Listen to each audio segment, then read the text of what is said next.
Dale Monahan is, you might as well join, don't you think? He's here so often. Dale is the president and CEO of Goodwill Industries of Alberta, and he's brought with him today Nancy Murphy, who's the director of the Power of Work program for Goodwill. Now, the presentation that they're going to give us on disability, working with people with disabilities, hiring people with disabilities, is normally about a 1.5 to 2 hour program, and they have very kindly adapted this to about 50 minutes for you, so that we can, within 50 minutes, have the presentation and have lots of question and answer time as well. I want to thank you all for coming so early and getting your lunch and really cooperating with this on a really special day for us. So please help me welcome Dale and Nancy.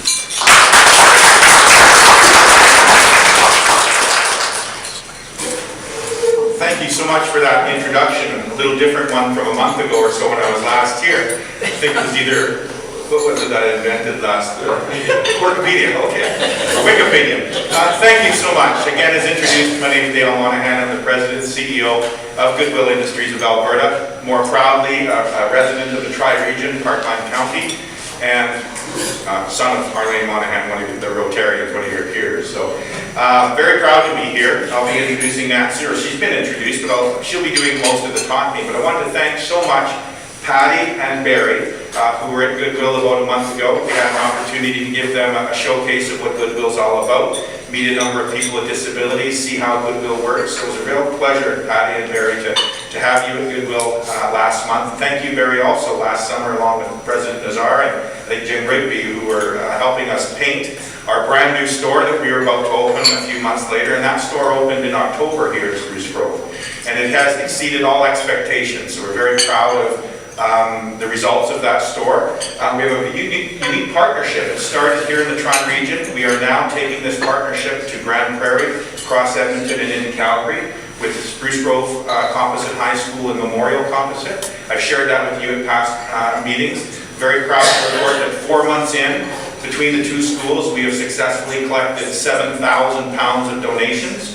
The schools are nearing $2,000 in revenue as a result. So that's a very exciting relationship with the two high schools in this area. They are also learning about the new era of working and succeeding with people with disabilities and understanding better within the schools the students with disabilities. So we're very proud of the work that we've accomplished and the relationship we've developed with Spruce Grove Comp and Memorial as well.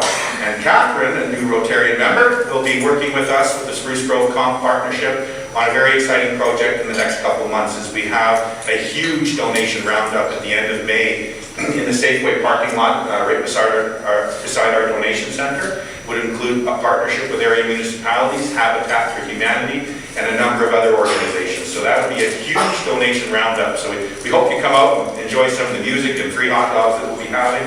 And thank you, Catherine, very much for your support in working with the students at Spruce Grove Comp. So that's a quick update on where Goodwill has come in the last year or so in the Tri-Region. Very proud of the results. I need to work the technology now. You know, my daughter was on screen there. So I'd like to introduce Nancy. She'll be your speaker. She'll move around a little bit through here. She is our very talented director of our Power of Work program. She oversees the Power of Work program in Grand Prairie and across the capital region. She'll be presenting, as introduced by me, thank you so much, our disability awareness training, and it's an opportunity to learn about succeeding with people with disabilities, employing with people with disabilities, and a whole new era of opportunities for our community and working and embracing people with disabilities. So Nancy, if you'll come this direction, I'll work the technology. I think this pretty fast. Thank you everybody for coming to today to be part of this disability awareness training. It's the new era of where a lot of our workforce can be tapped into, especially with Alberta having a tighter workforce, and so we'll just get... Go back to the first one.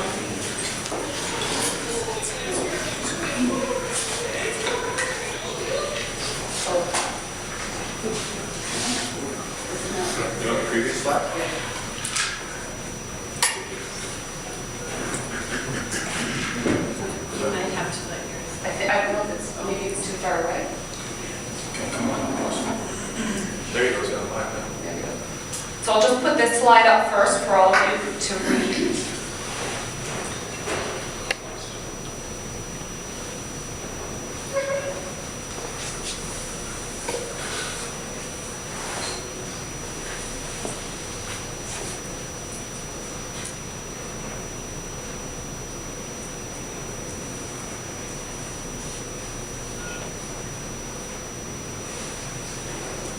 So just really saying that, you know, everybody has all the same normalcies in life that each and every one of us all have, want, and be part of in our growth of journey through our lives, so that it's no different for somebody with a disability. So that's just kind of what that quote says there.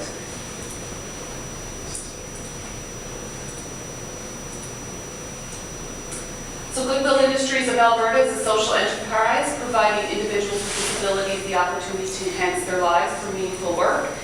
These are a few examples of individuals within our community that have been employed in different operations. All the way to your left is individuals that actually work in a warehouse called Century Valley, if anybody is aware of that organization. They've been employed there. There's 6 or 7 individuals currently employed there that work within the warehouse operations.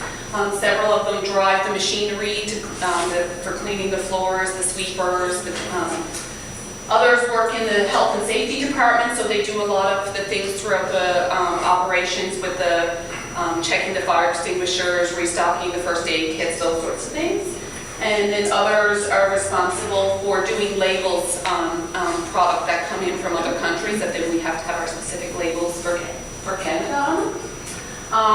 Down at the bottom is one of our operations in Calgary that have several individuals employed within the operations.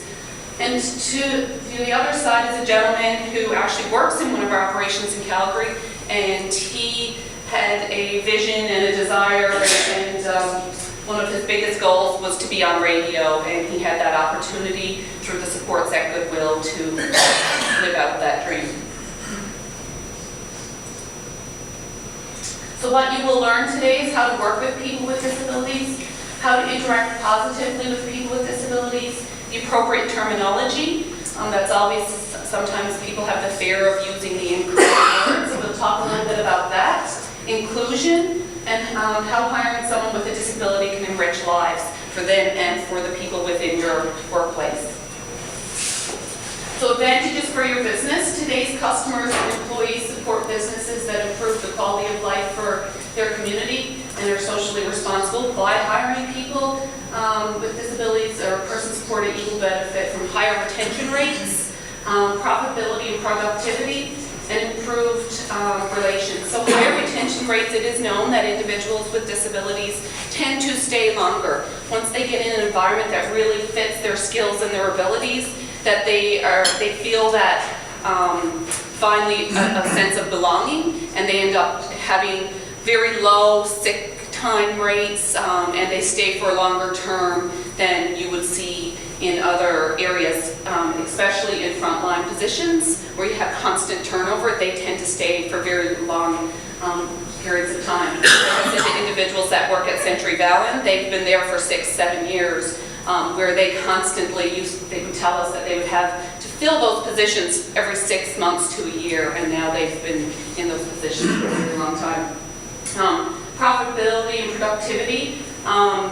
Again, the profitability is that you're not continuously having to hire someone over and over again, and those training costs and hiring costs of the constant turnover. And productivity, there's a video that we'll see at the end of this that really shows some of those advantages in if you find the strengths of that individual, and really the productivity then will go up.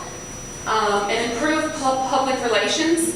We see often that that social part of giving back and the social responsibility within your community really improves your public relations. I recently was at Harvey's restaurant, actually, where one of our individuals currently works. And as I was sitting there, they had no idea who I was. I was just sitting there like a customer. And a gentleman walked in through the door and walked up to the manager and said, "I come here because you hire people with disabilities and what you do for our community." And so hearing that, and I was just sitting there, and I was like, what's the chances that I was sitting here and actually heard that, and then went looking for that individual to go say hi and have a conversation with. But he was acknowledging that he sees what that business person is doing in the community for all people, and that's why he was in also wanting to give back and go to that restaurant on a regular basis. So tips for hiring people with disabilities: establish a recruitment process that includes people with disabilities. Ensure that the application process and material is easy to access. We see that a lot with a lot of big organizations or businesses within our community, that they only have an online process, which a lot of our individuals struggle with. So they can't access, maybe they can't access a computer, or they have struggles with reading and writing, and then they can't also explain in there, some of the accommodations they may need, or they may need to come with a job coach to help train them at first, those sorts of things. So those conversations can be had with those big organizations to help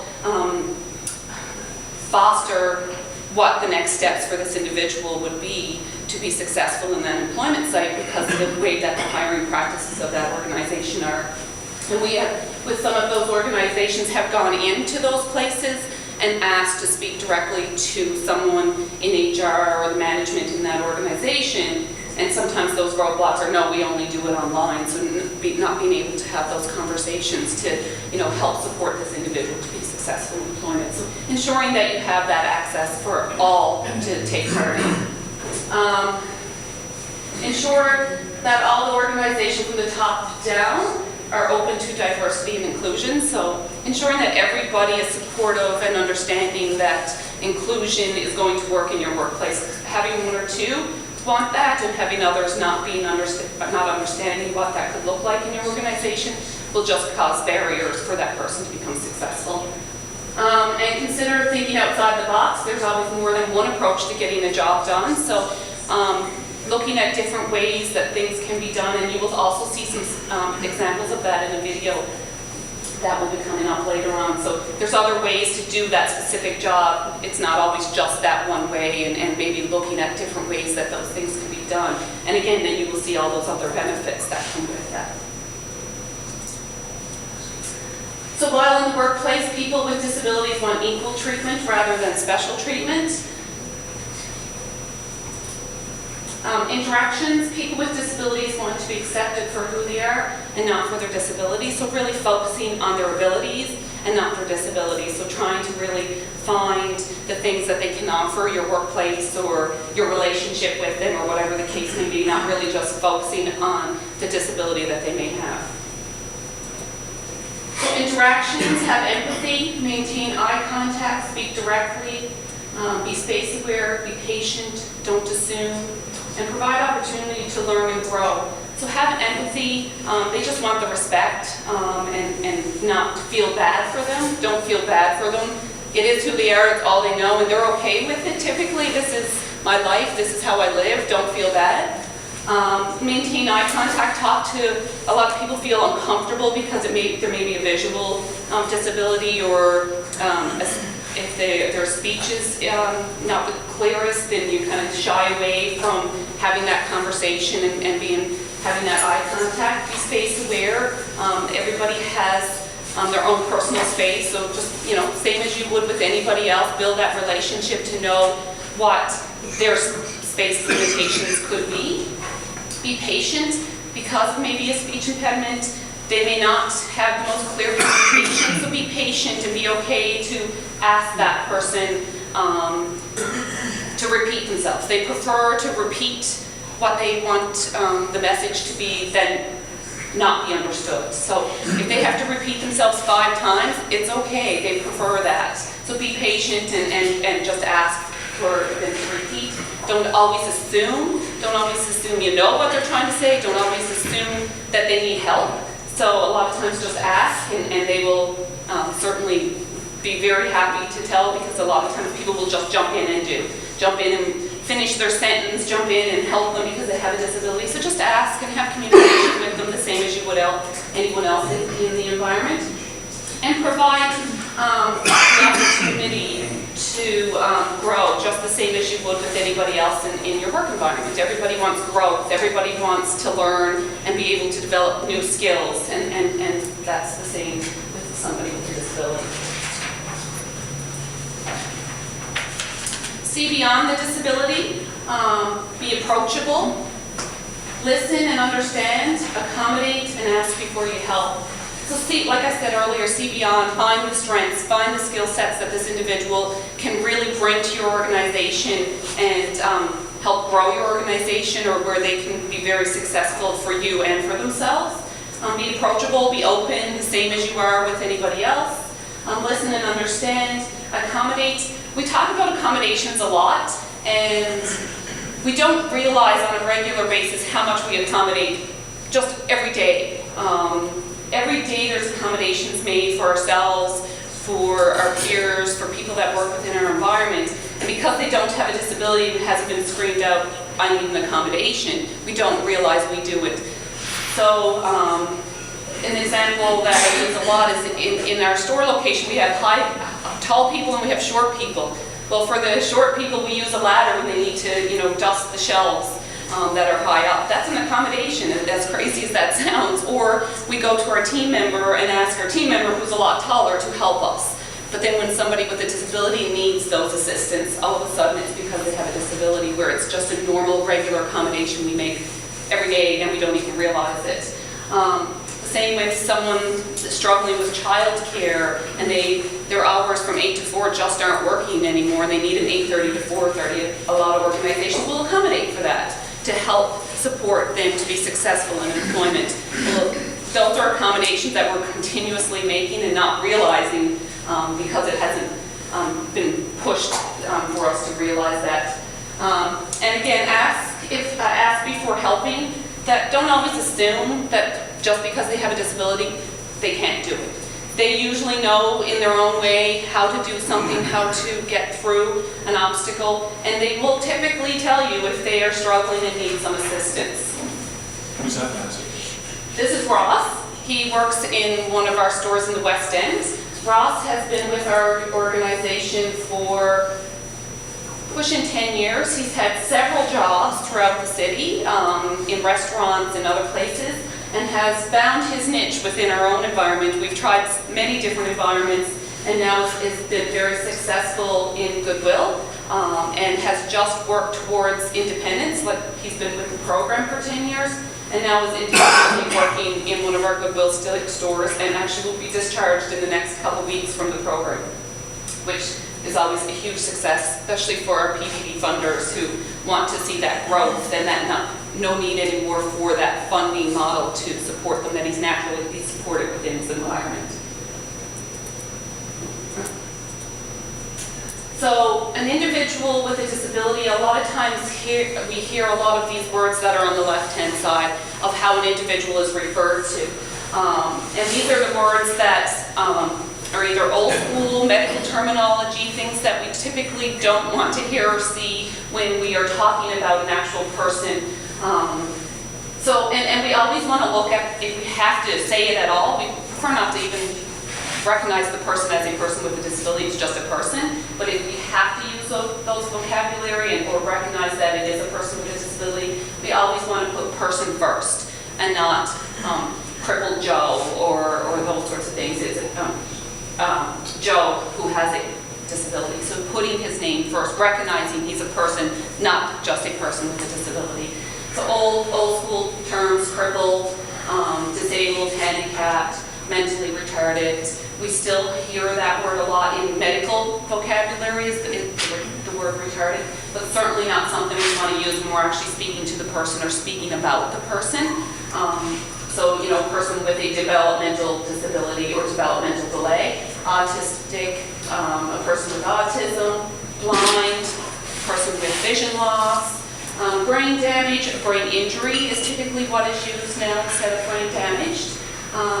Psycho, crazy, insane, schizophrenia, a person with a mental health disability or disorder is typically what is used now for just the respect of that person, that it's not focused on that real negative connotation type of word. So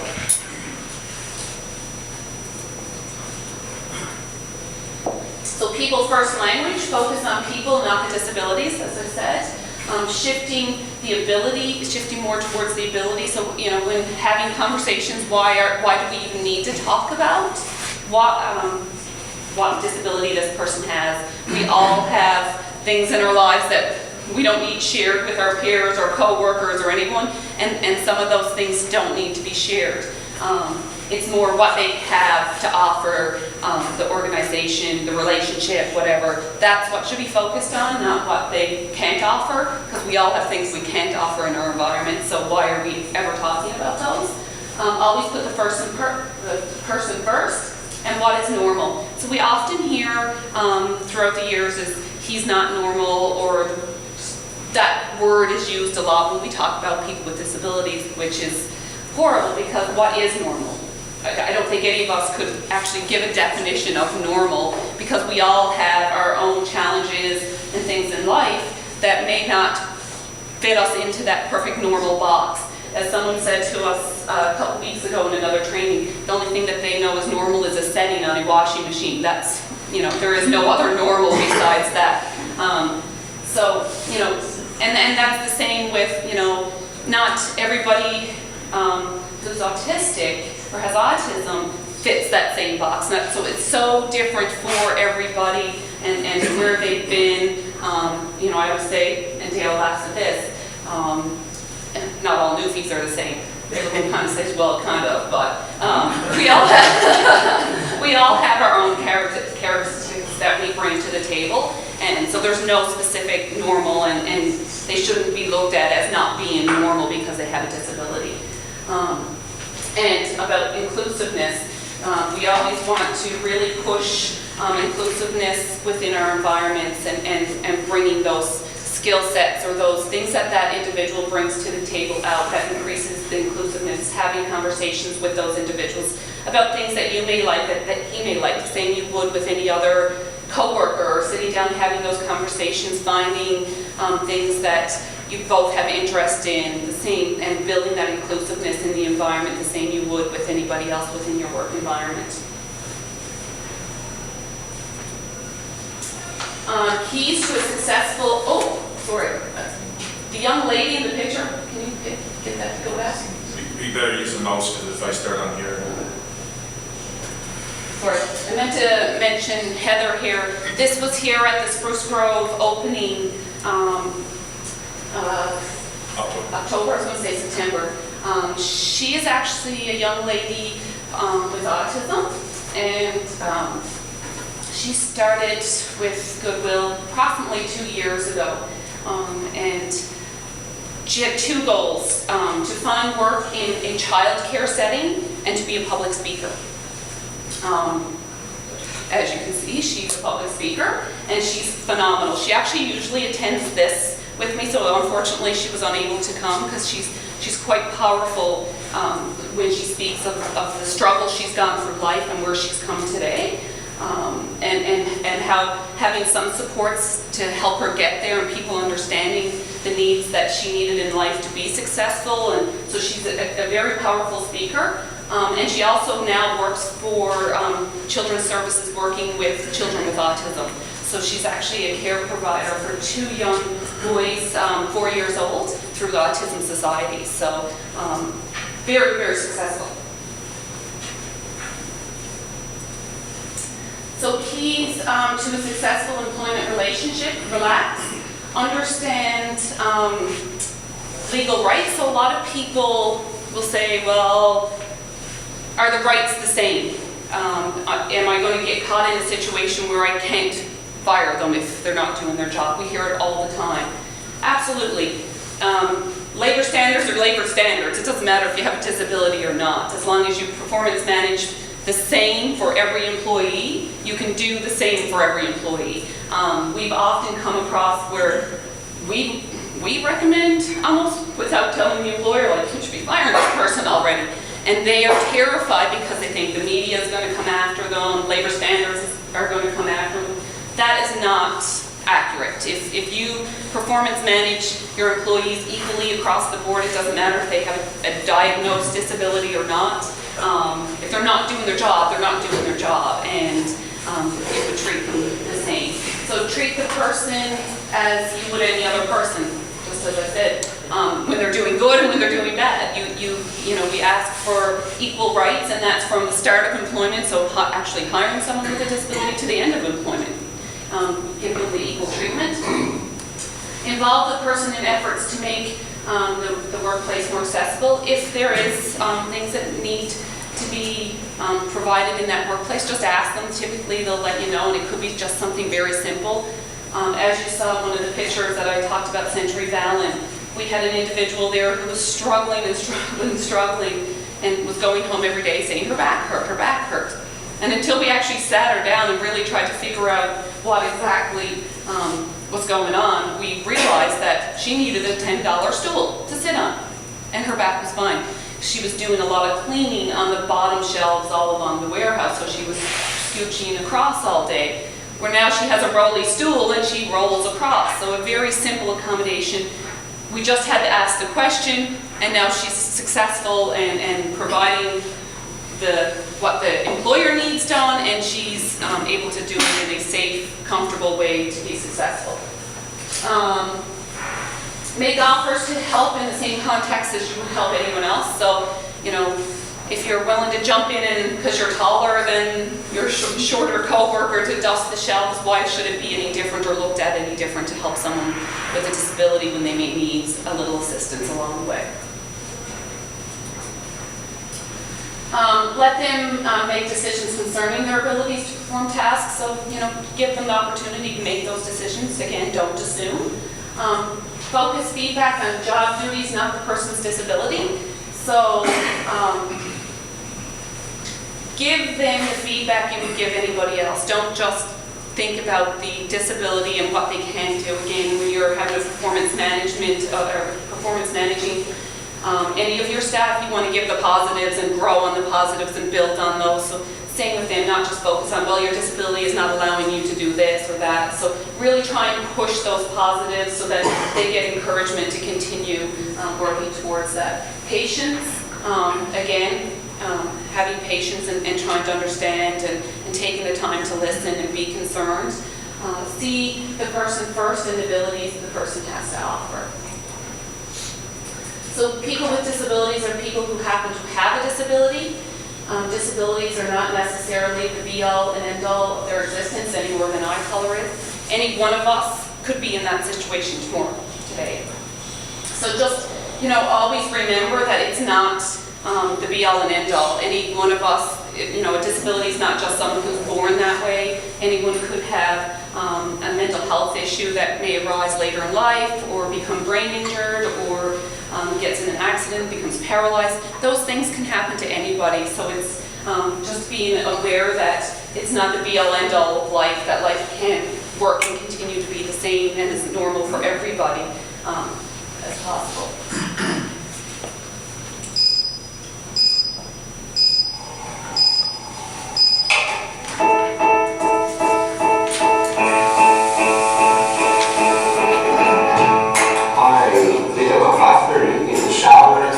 Do my morning routine, will go around 7 o'clock to come to work.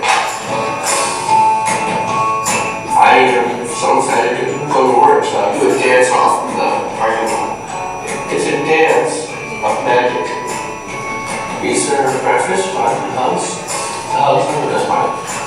I am Tim Harris, and this is my place. Oh yeah.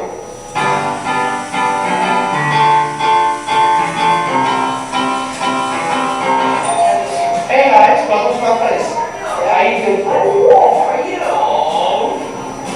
No, that's the best part, buddy. I love you.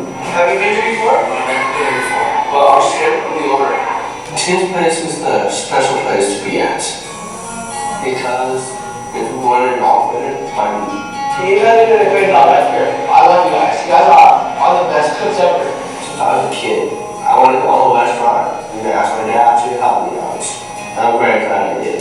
Thank you, Dad. I love you so much. I love you too, buddy. I'm very proud of you. When he was about 14 years old, he told us that someday he was going to own a restaurant. After we all gulped and gasped, we began to take him seriously. And the result is history. This for me, I can live with my dreams. I'm amazingly proud of my brother. Just what he's accomplished in his his lifetime. I mean, people can only dream, you know. As far as we know, we have not yet found another person with Down syndrome in this country that owns a restaurant. We hope that other people will though. My favorite part of all is the people coming through that front door. How are you doing today? Good, how are you? I'm kind of sad. I give them a hug and they feel a lot better. Oh, thank you, Tim. No, they don't come for the food. The food is food, so. Yeah, double. I know. Me, the sheep. Oh yeah. So let me get this straight. Yeah. You're a restaurateur Yeah. and That's what we're special limited athlete, and you want to go with them. I'm one more medals right off us. Oh yeah! Oh yeah! Oh yeah! I did not let my disability crush the dreams. People with disabilities can do anything they set their minds to. They're special. We are a gift to the world.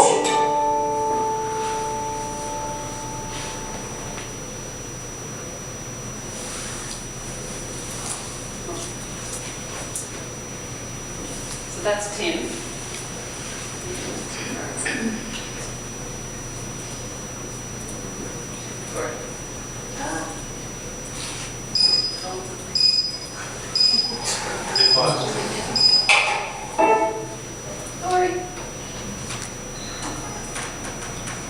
So that's Tim, and it's a real good representation of how, with the right supports and the right back and the right understanding, that anybody can be successful in an environment that people would think normally they would not be successful in.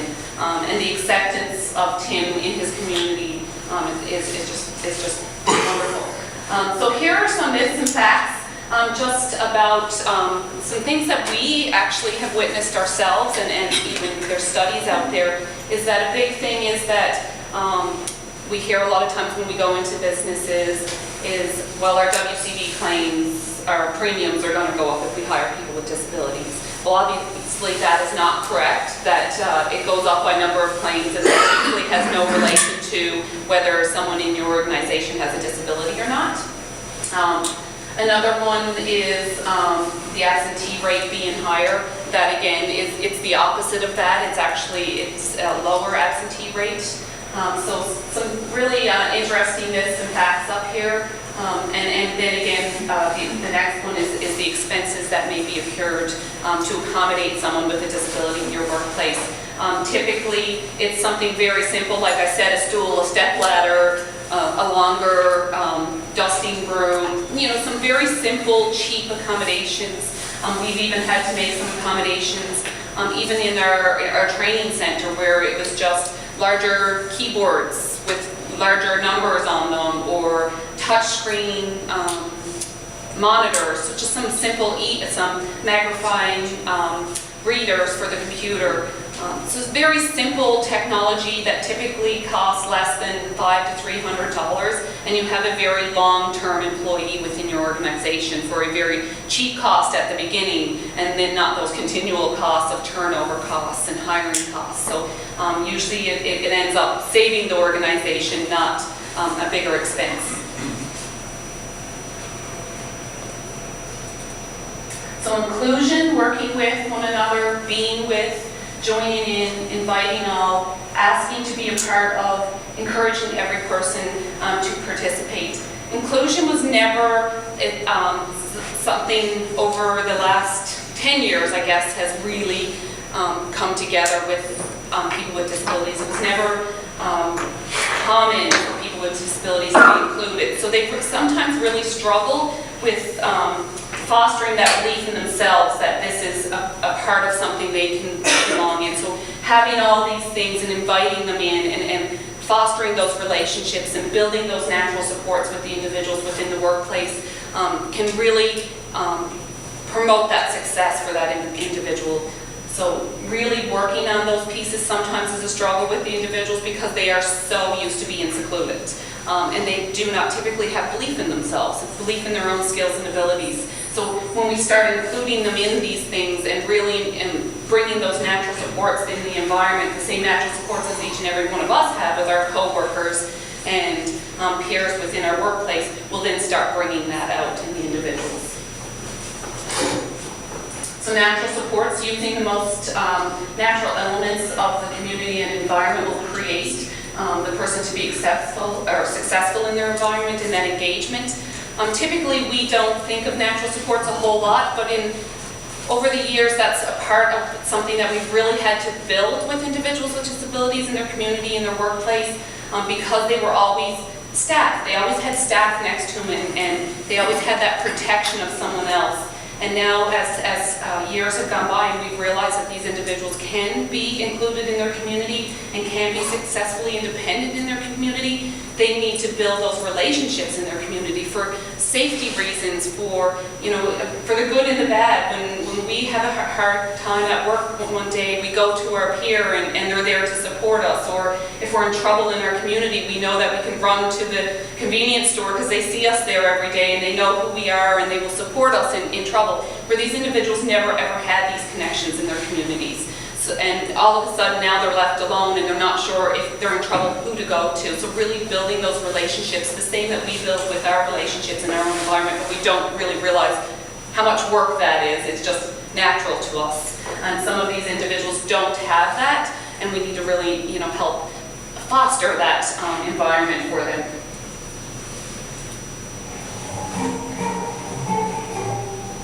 One look at Clint, Tanya, and Priya, and you can tell they're not your typical Tim Hortons employees.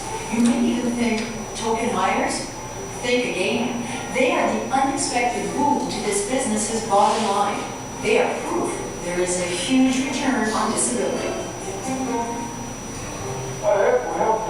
Mark Wafer owns 7 Tim Hortons franchises in Toronto.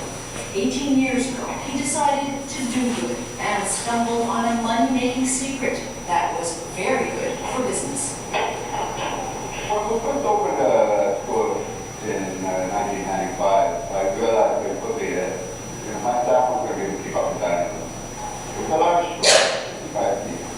And the dining room, my staff would be had me. That's how I was going to be. I'm going to take a lot of people that come in for food and show you this afternoon. So you guys will be ready. Okay. That somebody was Clint Sparley, ready to start working like yesterday. And the thing is, Mark got that. Mark himself is hearing impaired. His own disability made him open to hiring someone no one else would. After about 2 weeks, I was way to work. And very quickly, I realized he had become a bit short. Clint has Down syndrome, but here it doesn't matter. He makes the same money as everyone else. He's expected to do the same work as everyone else. But he delivers, you guessed it, like no one else. Tim Hortons is the one who went to hang out, and I was off work. You can't even hang out at work. Right. It's a different way than I was born to work. He works so hard, loves his job so much, he hardly calls in sick, and routinely has to be reminded to go home at the end of his shift. As Mark's business grew, he hired more people with disabilities. And with every store and every hire, profits went up, big time. 41 of Mark's employees, roughly a third of his workforce, has a disability, from managers to bakers. And they're not just his top performers. More often than not, they are his outperformers. We have one individual who's a patient in one of our stores, one of our business stores, and she's profoundly deaf. Her productivity rate is 18.4% higher than the person she replaced, and that person has been working that job for 9 years. Tanya Walsh also takes an obvious pride in raising the bar. She has autism and a spotless work ethic that has earned her 2 promotions in 7 years. Actually, really hurts me everything, so I'm working on it. We have other coworkers that more than anything. We work so hard on it. And then there's Priya Premsha. She has an intellectual delay but has no problem keeping up with dirty tables. A bit shy, she finds it easier doing her job than talking about it. What do you like that?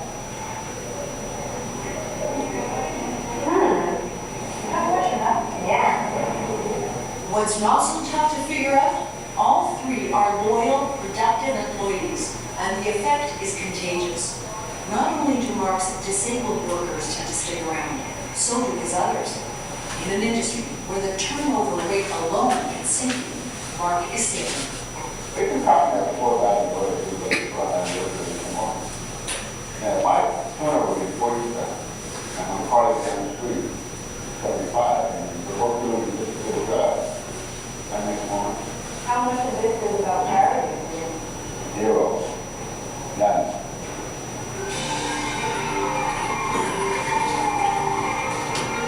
And in New York City, a Canadian man is making a career out of proving there is no mystery to those numbers. Rich Donovan coined the phrase return on disability. Rich, who has cerebral palsy, is a self-described financial geek, left behind a successful career on Wall Street to crunch very different numbers. And in true entrepreneurial spirit, Rich suggested we caption his interview because his message is so important he doesn't want you to miss a word of it. This is a charity, family, special jobs, and special people. They real possibility driving support. Rich is used to sympathy and charitable stares, but it's his mission to coach businesses to see past that. His return on disability is an index he uses to track the shares of firms that best deal with disabled people.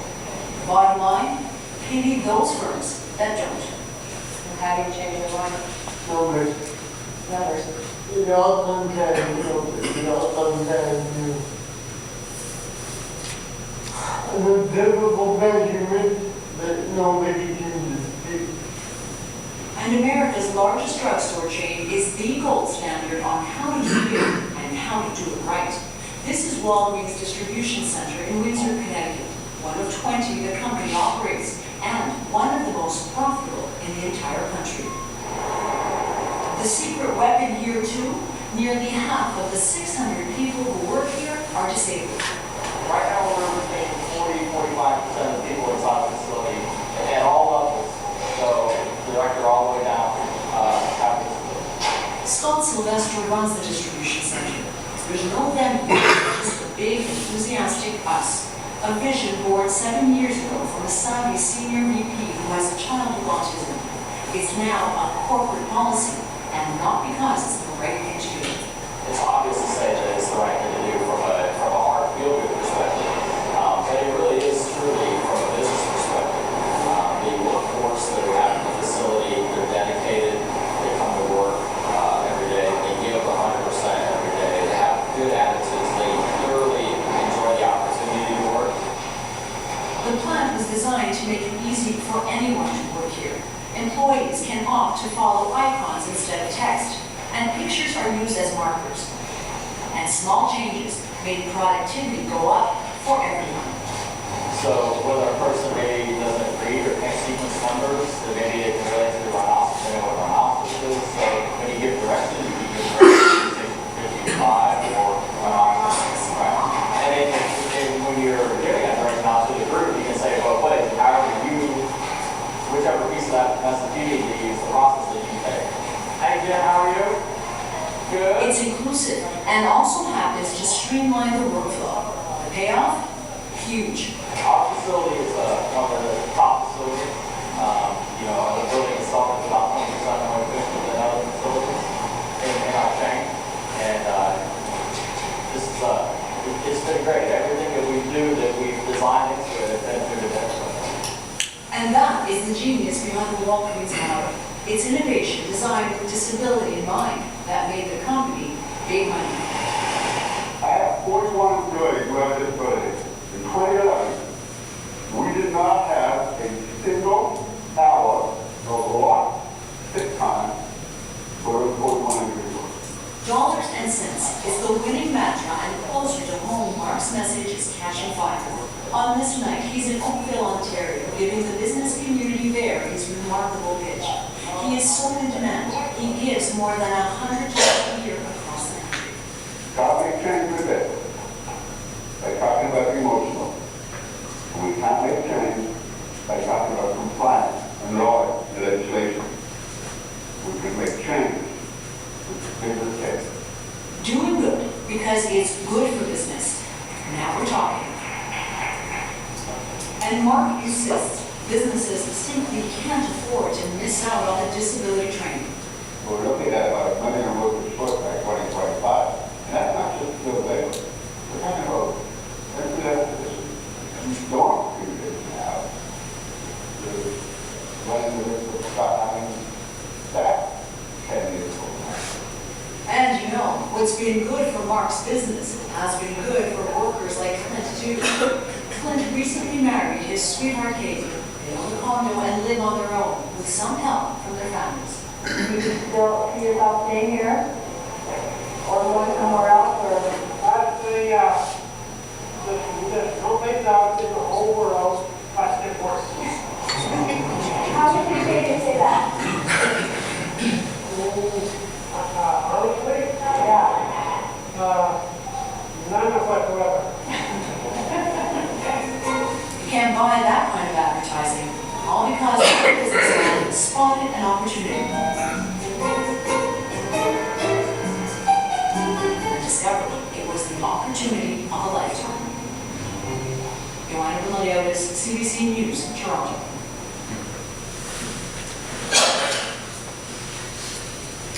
So I think that video really captures how beneficial and all the highlights of some of the topics that I've talked about throughout the afternoon here, and how he's hit what he calls a landmine of opportunities for his own business to succeed.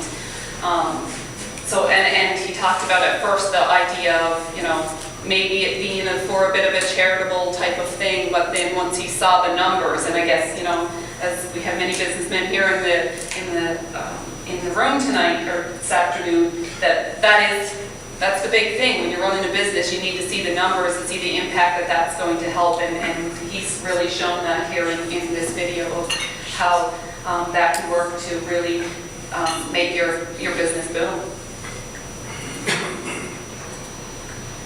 So that is the end of my presentation for this afternoon.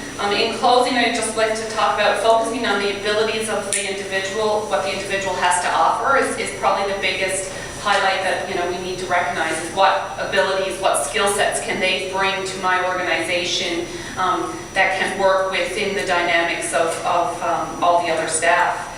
Do not see the disability as a problem, recognize the disability as an attribute. So really recognizing those qualities that individual can bring to your organization. Disability is a matter of perception. If you can do just one thing well, if you can just do one thing well, you're needed by someone. So please take that away as the message that we can all make a difference, and that can also make a difference within your workplace or operations. Thank you. If you have any questions now, I guess I can put that out to all of you to ask any questions or want anything to be clarified or... We got some time to guys some questions. Brad? In workplaces where there's unionized labor, are there additional challenges getting the union to see things the same way the employer might? We have attempted at some times to break through the unions market. We've seen in the past, or we see even with one of our other operations, which is called Contract Services, which in this top picture is the facility, and it's a program with Goodwill where we bring work in. It's mental health individuals, and that's where we've actually seen that we could possibly bring work to them. We've always talked to the trade market of you're paying a welder $40 an hour to do this job, and then they're being paid $40 an hour to clean their tools at the end of the day. First of all, the morale in the environment is they hate cleaning their tools, so they're like, I gotta clean things, or I gotta sweep the floors, or whatever the case may be, or organize my tools. Why not pay someone $12, $15 an hour and have them come in and do it? You're saving money in your organization, you're bringing up the morale of your other workers who hate doing those types of jobs, and you're providing that, giving back to your community and employing someone that's weak. It has been a challenge with unions, just because of their hiring practices and people coming coming in, taking away from people that are already, so it's something that we're continuing to work on, but it has been a challenge, absolutely. Even in these pictures, again, Spruce Grove here in the bottom, that was the grand opening, and some of the individuals that are working at that store. And as I talked about earlier, Jolly is a young man that works at Century Valley, and that's him on his cleaning machine. So, any other questions? I don't quite get, I mean, it's very easy to see the Goodwill store in Spruce Grove and understand that there's some handicapped, disabled people working in there. I just don't get the structures within Goodwill to work with Tim Hortons in Ontario. Okay, so, yeah, I'll explain a little bit. Not only do we have individuals working in our own environments in our stores, we have a program, and that's what I'm the director of, is the program of Power of Work. And within that Power of Work, we have in Edmonton and area, so we actually have one individual that works currently out here in Spruce Grove, several in St. Albert, so in the area. We have 120 individuals with disabilities that comes to our program. And we then assist them in finding their skill sets and abilities. We do, they each have a counselor and then coaches assigned to them. So through that process, they go through the process of developing the skill sets and doing assessments of some types of things that they may be focused on the type of work they want. Resume writing, job search, all those sorts of stuff. And then once they find the type of job that meets their skill sets and abilities, we have a job coach that goes out with them. So those individuals in Tim Hortons may have started with a job coach next to them. So that job coach is there to help assist the employer who may not have, so when you train an individual, when you train a new staff, you want that staff to be trained in a week because you don't have time to keep training. Well, some of these individuals may take a little longer than a week to have. So the job coach is there to then follow through with that training until that individual is capable and able of being independent in that workplace. So that's where Goodwill fits into other environments besides our own stores. We will go and assist the employer and that individual to build those relationships, build the skill sets and the training within that environment. Our greatest success is, in fact, the placements in the community. Although we're the largest employer in Western Canada of people with disabilities, the real fact is, and the best achievement of Goodwill is the training, as Nancy says, out in the community. So Milestones Restaurant in West Edmonton hired a person with disability a year ago. Today, their guest services manager is a person with disability at the front desk. So when you come into Milestones, and 2 people work in the kitchen without job coaches. So Milestones has 3. Cliffs Towing in Northwest Edmonton is hired. I think we saw his picture earlier. Job coach went in, prepared, supported the employer, and now is that individual is independent. Sargent in Edmonton has people with disabilities working there after graduating from coaching. The Delta Hotel, businesses all over Edmonton, including at Tim Hortons. So it starts with the Power of Work training program, discussions with employers, those that are interested in the opportunity to employ people with disabilities, the moment job coaches pull back. But our job coaches are always there to go back in and support as well. We had a meeting last week with Latium Fleet Maintenance. The president and CEO of Latium in the Nisku Industrial Park has said, I'm done with hiring people at $12 to $15 an hour to do all the vehicle detailing. They have a contract with Budget at the International Airport. So what she has said is, after coming in, touring Goodwill, and seeing this type of material, I can hire 3 or 4 people with disabilities tomorrow. And that's just been a meeting like that happened 3 days ago. So she wants to be the ambassador as the president of Latium Fleet Maintenance to work with other Nisku Industrial Park partners to get, because she's heard that story over and over with that booming industrial park, very hard to hire the type of labor that people with disabilities are so good at. So we're going to put together a program very customized to prepare to go in and work with the industrial park and partners there. A former vice president of Goodwill is now the executive director of the Nisku Industrial Park, so there's a really good fit there. So Power of Work is subsidized by? PDD, so a government-funded program. Okay. Yeah, How long has it been around? How long has our Power of Work been around? It's been around for many, many years, but the focus of, it was always more in the structure of kind of like a day program setting. The last 3 to 5 years, we've really shifted, and then over the last 2 years, really focused on employment. and setting up those supports of employment. And currently, right now, we are recognized by the government as the top organization that are producing successful outcomes for the individuals for inclusive employment. I'm not sure, you may have sort of answered my question. So early on in the presentation, you showed a picture of a young man. You said he'd been with Goodwill for 10 years and was ready to move Discharge? Discharge. Yeah. So through our program, like what we were just talking about, so as an individual becomes successful in the program, has had, we do assessments and different things throughout to ensure that all the skill sets that are needed for that job, he currently can do. He can do it independently. The employer is satisfied. The family supports, everyone in his life are satisfied where he is at in his development of that job, and that he's going to remain to be successful in that job, that then he no longer needs Goodwill supports through the Power of Work program. So we call it, he's discharged from the program. Even when someone's discharged, though, at any point in time, we are, in many cases have still stepped in. So if an employer phones us up a year later and says so-and-so is really struggling, or we want to change what his job description looks like and he's going to need to learn some new skills and may need some assistance in that, we will then go back in if that's what's needed. But it's for this, discharge is actually a successful terminology for us. Everybody usually gets quite excited when they're getting discharged because they've grown, they've succeeded in the community, they now have a belonging. They feel like they're contributing to the society just the same as everybody else. So that's actually a positive word. I know discharge kind of sounds negative, but yes. You have a question? So is he working still for Goodwill and discharged from Power of Work? Absolutely. Okay. Yes, so he is just a regular employee for Goodwill, the same as I am. Yeah. Andrew? Yeah, mine's kind of connected to Judy's. I'm guessing the goal of every parent, every person with disability is independence. And what you do is to get them a critical start on being independent in your workforce. Yes. What happens next? What about life coaching and all the life independence that's required beyond a job?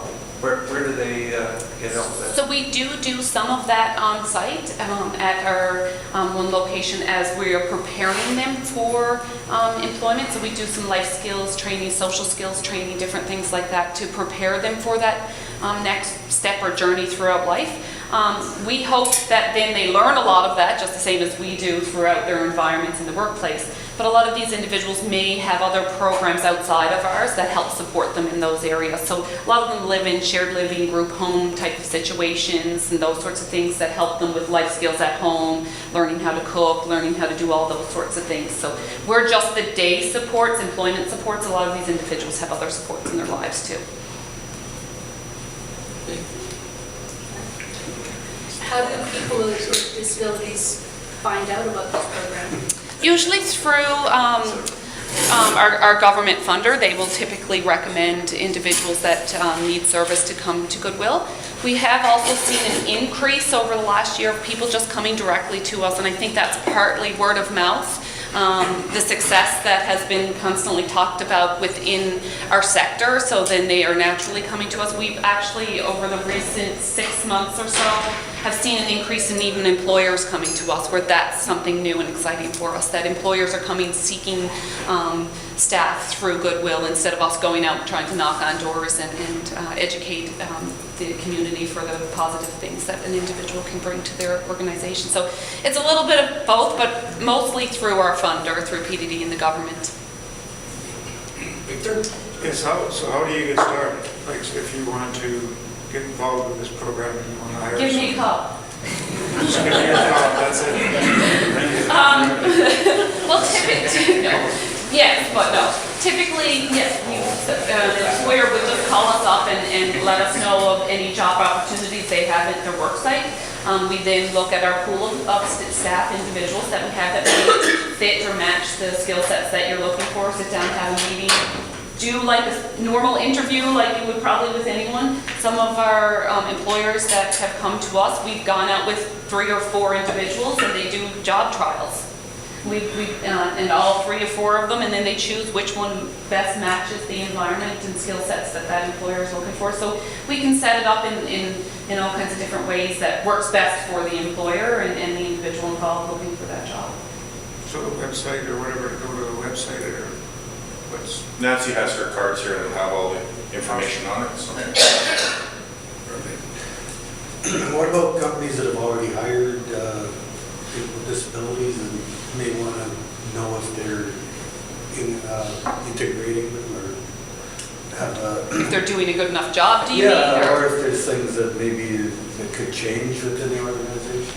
Yeah, that they could absolutely, give us a call, and, we do a lot of that. Even our funders over time have asked us to just, so-and-so is struggling in this area, can you maybe go out and have a conversation? Or, we had Enoch call us recently, and they do their own type of kind of work program out there and just ask for us to go out and lend some resources and ideas to help them become more successful in their environment. So, we're completely open. Our goal is just to improve society's views and how that comes together, and we're more than welcome to support in whatever way we can for people with disabilities to be successful in their community. Locally, what is the size of your talent pool right now? How many people do you We have 120-ish in the Edmonton area, and as we grow, as the potential grows, we can grow just as fast, and not maybe just as fast, but there's a lot more of individuals that want into the program. We just have to keep up with the uptake of getting the individuals we have currently out so that we can get more in, so that cycle. But there's 10,000 individuals within the Edmonton area with disabilities that the government's really focusing on employment first, that these individuals have skill sets and abilities that they can be in the workforce and that they're not, and that's unfortunate. And then we have a shortage of workers in Alberta, really, so why aren't we tapping into this? And so they're really trying to push us forward on really utilizing some of these individual skill sets, and why not have them part of their community, same as each and every one of us, to feel that fulfillment of working. Well, obviously it's good sense. It makes good business sense for the government too. Absolutely. In terms of the tax revenue spent then or not spent on supporting those individuals. Yeah, it's our tax dollars that are providing that service. So the more that we can get paying in on their own tax dollars and being part of their community saves everybody in the end, right? Nancy speaks about the relationship with government. We have a very small relationship with government through PDD.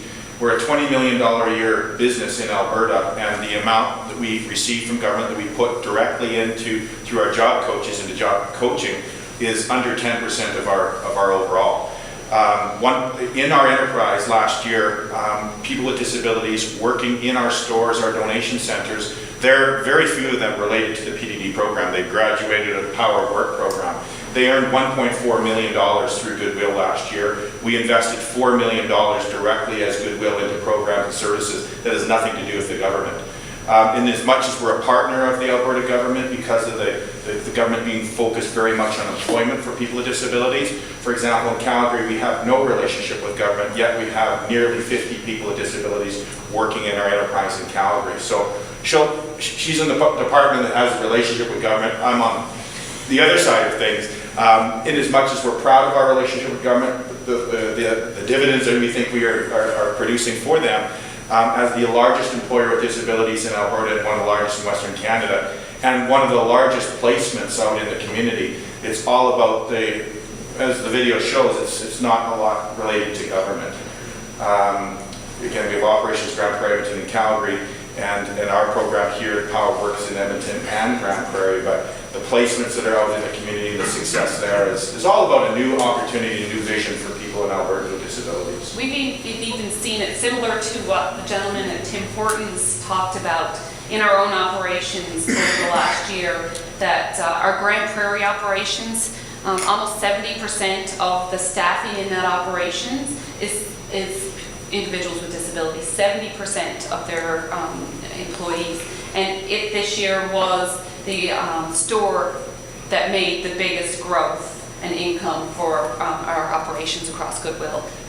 So it actually opened even our own internal eyes to say, wow, like, look how successful this operation was out of all the other operations. Not that the others weren't successful, but in comparison, how well they did. Because people fear that, will it bring our margins down? Will the productivity come down? All those things. But it actually showed us that none of that is true, and it showed that we could still succeed. Brad, as I mentioned, a small little piece about government. The majority comes from the generosity of Albertans and people in communities like this that donate to Goodwill. 550,000 donations in terms of stocks to our door last year. That, through the generosity of donated clothing and household appliances and stuff, that gets put into our stores. We generate the revenues and funnel it all back into employment and program services. So the small piece that we have with government is for job coach support and stuff. But as an enterprise, and as one of those I mentioned last month when I was here, one of the top 25 on Forbes magazine's most inspiring companies in the world, Goodwill Industries, not here in Alberta, but the whole movement of Goodwill, it's because of that ability to generate what a lot of people will tend to throw away into opportunities for people with disabilities through donations at the donation centers. What's Wendy McDonald's connection for this though? She was running she had a spearheaded Rotary initiative a number of years ago. I've been in Mayfield, and she was pushing for Rotary clubs to be more active in hiring. That's the Rotary Employment Program that some Rotary groups are involved with. Another organization in Alberta called the Alberta Association for Community Living does similar work to us, a lot smaller and less enriched in terms of... How big is the Rotary? How big is that Rotary? Yeah. I don't know. But what they do is Rotary sponsors Alberta Association for Community Living to do a lot of what you see here. They don't have job coaches, they don't have job counselors. Our route is through the donations, we are able to funnel it in without asking organizations like Rotary or Chambers or otherwise for the support. That's an employment program that's successful in certain places in Alberta, good for the Rotary clubs. Our approach is a little different in that we get the generosity of community, of residents at the door, take those donations, sell it through our stores and create revenue. We have job coaches, employment counselors, whereas it's just a job placement program with AACL. Did you suggest that like 10% of your gross revenue is subsidized only?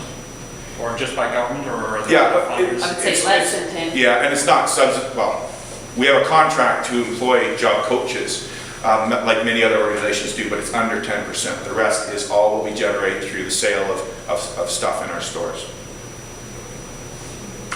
We're a registered nonprofit society as well, and so by that very nature, anything that we produce above and beyond everything that we do, I mean, it's profit with purpose. All of our resources are generated into creating employment for people with disabilities. But as a nonprofit registered society, we also have the inability to generate huge amounts of profit. We funnel it and push it all into our employment programs. But under 10% of our net is a relationship with government. Yeah, that's an important point to underscore. There are no shareholders reaping dividends here at the end of That's the day. right. Profits go back into the program. Absolutely. That's right. A lot of, there are a number of partnerships, including AACL and others, that have relationships, for example, with Valley Village. Now, the difference between us and Valley Village is a for-profit, US-based corporation. We are a non-profit, Alberta-based corporation. Everything generated and produced through Goodwill stays in Alberta, unlike, for example, Valley Village and others, where those proceeds and profits flow out of Alberta. So we're an Alberta-based and focused organization. All right. Well, I think Dale and Nancy, we have a few minutes after if anybody have more questions. But on behalf of the Rotary Club of Spruce Grove, I'd like to thank you guys for coming out and speaking with us. And our club makes a donation on behalf of our speakers to end polio. So this is just to thank you for coming out. Thank you very much. Thank you, and thanks, Dale.